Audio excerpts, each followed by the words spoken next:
The Golden Gate Bridge. Disaster. It was February 17th, 1937, in Northern California, hundreds of feet above the cold, swirling waters of San Francisco Bay. Construction worker Slim Lambert was hard at work helping to build the Golden Gate Bridge. As Slim and his crew balanced on a narrow platform attached to the bridge, disaster struck. The platform broke and ripped through the safety net below. 12 men, including Slim, hurtled 220 feet through the air toward the frigid water. As Slim plunged deep into the water, he kicked his legs as hard as he could and managed to swim up to the water's surface. "The only thing that went through my mind was survival," said Slim. Although badly hurt, he was alive. Sadly, 10 of the other men who fell died. The Golden Gate Bridge was the first construction project that used a safety net. The net was used to catch workers who accidentally fell off the bridge. It prevented 19 workers from falling into the bay over the course of the bridge's construction. A great need. Despite the terrible tragedy, work on the Golden Gate Bridge continued at a fast pace. The people of San Francisco desperately needed the bridge. Why? San Francisco sits on a peninsula with water on 3 sides: the Pacific Ocean, San Francisco Bay, and a narrow passage of water called the Golden Gate Strait. Before the bridge was built, the only way people could cross the strait and travel to and from nearby Marin County was by ferry boat. The Golden Gate Strait connects San Francisco Bay to the Pacific Ocean. The ferry boats used before the Golden Gate Bridge was built traveled very slowly. In the 1930s, the population of San Francisco was growing at a fast rate. During this time, as new roads were being built in California and in other parts of America, many people were purchasing cars. A new bridge would mean more people could reach San Francisco by car. It would also be much faster to drive into and out of the city from the north. An impossible feat. Where did the idea for a bridge come from? 2 businessmen first suggested a bridge that spanned the Golden Gate Strait in the mid-1800s. However, there were a number of big challenges that prevented the idea from becoming a reality. For one thing, the bridge would need to be huge, spanning a strait that stretched more than a mile wide. At the time, a bridge of that size had never been built before. The Golden Gate Strait has big waves and strong currents, which churn up the water. There were lots of other problems to overcome as well. The strait is often covered with thick blankets of fog. Many people worried that ship captains wouldn't be able to see a bridge in the fog. In addition, San Francisco is located in an area where earthquakes are common, so any bridge built would need to withstand an earthquake. It would take decades before anyone figured out how to tackle these problems. The Dreamer. In 1916, the idea for a bridge was brought up again by a former engineer named James Wilkins. His enthusiasm got people, especially San Francisco City engineer Michael O'Shaughnessy, very excited. Michael invited a few well-known engineers to submit plans for the bridge. One of the engineers was a young man from Ohio named Joseph Strauss. Joseph dreamed of building the biggest thing of its kind that a man could build. The engineer Joseph Strauss had designed more than 400 bridges. Joseph's original design for the bridge. Michael liked Joseph's plan, plus Joseph claimed he could build the bridge for $27 million, almost half of what other engineers had proposed. However, when Joseph sent in his complete design for a cantilever bridge, the people of San Francisco thought it was ugly. One person said it looked like an upside-down rat trap. Joseph immediately went back to the drawing board. A cantilever bridge uses large horizontal beams that jut out sideways from either end of the bridge. The beams support the deck or the part of the bridge where the roadway is located. A suspension bridge. Working with a team of expert engineers, Joseph came up with an entirely new plan. This time, he proposed a huge suspension bridge, the longest one of its kind that had ever been designed. Unlike a cantilever bridge, a suspension bridge uses two tall towers to support two large cables that run horizontally above the deck. The large cables then support many smaller vertical cables that hold the weight of the deck. With advice from other experts, including architect Irving and Gertrude Morrow, the look of the bridge was also transformed. The new bridge's tower would be constructed in a bold style called Art Deco.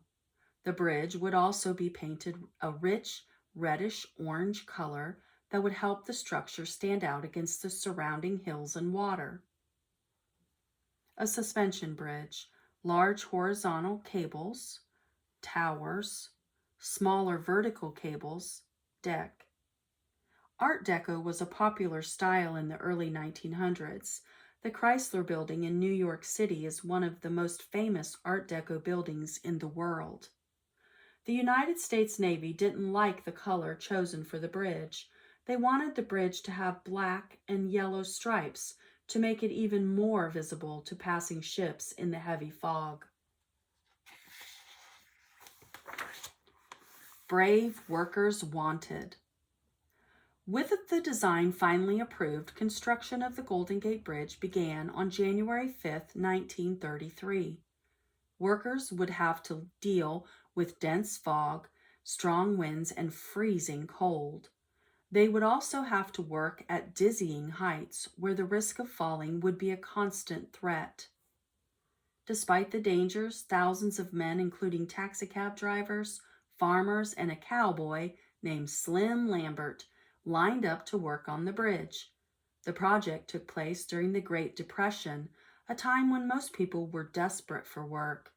Each worker could earn as much as $11 per day, which was good pay at the time. One supervisor remembered there was always somebody waiting at the base of the tower for someone to fall off so they'd get a job. Unemployed men waited in line for a free meal during the Great Depression. The Great Depression lasted from 1929 to 1939. During that time, many people were out of work, had little food, or were homeless. 2 piers. The first task for the workers was to build 2 large piers to support the 2 tall towers at either end of the bridge. Each pier would be an incredible 12 stories high.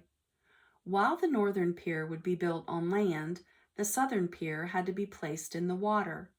It wouldn't be an easy job. Tons of dirt and rock would need to be removed and concrete poured in its place. To build the southern pier, divers dove 100 feet into the strait's cold, murky water. Powerful currents and choppy water meant that even the strongest swimmers could work for only minutes at a time. The workers used special bombs to blast a giant hole in the ocean floor to create a spot for the base of the pier. The bombs were so powerful that when they exploded, dozens of fish would fly out of the water and into the air. Concrete was then pumped into the hole to finish the pier. Workers building one of the piers. The bridge workers were required to wear special equipment called hard hats to protect their heads. As the concrete was poured, workers stirred it to remove any air bubbles which could weaken the piers. A diver plunging into the Golden Gate Straits. Huge towers. With the huge piers complete, the workers build the bridge's 2 graceful towers on top of them. Each tower would stretch 746 feet into the sky. That's as tall as a skyscraper. To make the towers, workers would use more than 88,000 tons of steel. From the outside, the towers each look like one solid piece of metal. However, workers made them out of hundreds of small empty cells or cubes. Why? Placed together, the cubes help strengthen the tower. To connect the cells, workers hammered more than 1 million extremely hot pieces of metal called rivets into the steel.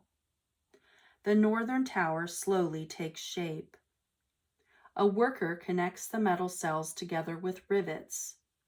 The steel for the towers was made in Pennsylvania and then shipped through the Panama Canal to San Francisco Bay. Workers raised the U.S. flag on the top of the finished tower.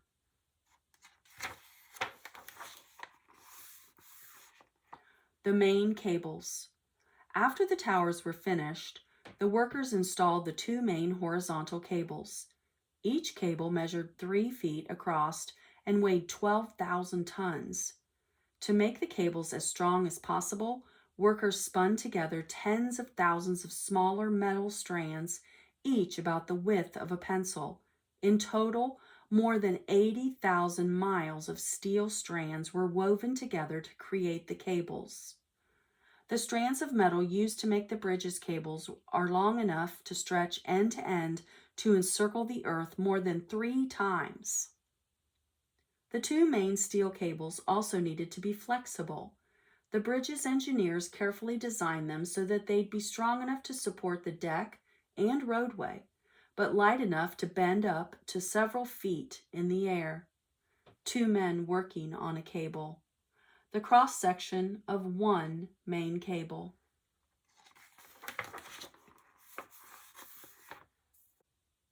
A finished bridge. From the main cable, the workers hung more than 250 pairs of smaller vertical cables called suspender ropes. These steel cables would hold up or suspend the roadway, similar to the way suspenders hold up pants. Finally, the workers installed steel trusses and long beams to support the deck and roadway. Then, as the last step, the steel deck was paved to make a road. The steel trusses and the unfinished roadway. On April 19, 1937, construction was finally finished about 4 years after the project started. In the end, 11 bridge workers lost their lives, and the project had cost $35 million. However, it was considered one of the greatest engineering feats ever accomplished. Joseph Strauss was so pleased with the bridge that he wrote a poem called "The Mighty Task is Done." When it was complete, the Golden Gate Bridge was the longest suspension bridge in the world. The San Francisco Chronicle called it $35 million steel harp because it looked like a giant stringed instrument.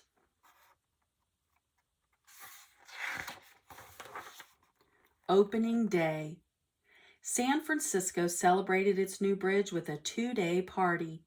At 6 a.m. on May 27, 1937, the bridge opened to pedestrians. More than 18,000 lined up to cross the bridge. By the end of the day, more than 200,000 people had traveled across the Golden Gate Bridge. People thought of interesting ways to cross the bridge on opening day, including on roller skates, stilts, and even a unicycle. Pedestrians purchased tickets to cross the bridge. The next day was the official opening. President Franklin D. Roosevelt pressed a golden button back in the White House that signaled that the bridge was open for business. 100 rockets soared into the sky and 500 aircraft zoomed by. The U.S. Navy sent 42 ships to celebrate the opening. That day, 32,000 vehicles passed over the bridge. President Franklin Roosevelt. Cars crossing the bridge on May 28, 1937. The Big Test. By 1985, more than 1 billion cars had driven over the famous bridge. However, the Golden Gate had yet to face its biggest challenge. On October 17, 1989, a powerful earthquake hit the San Francisco Bay Area. Some roadways and buildings were badly damaged. The bridge, however, was unharmed.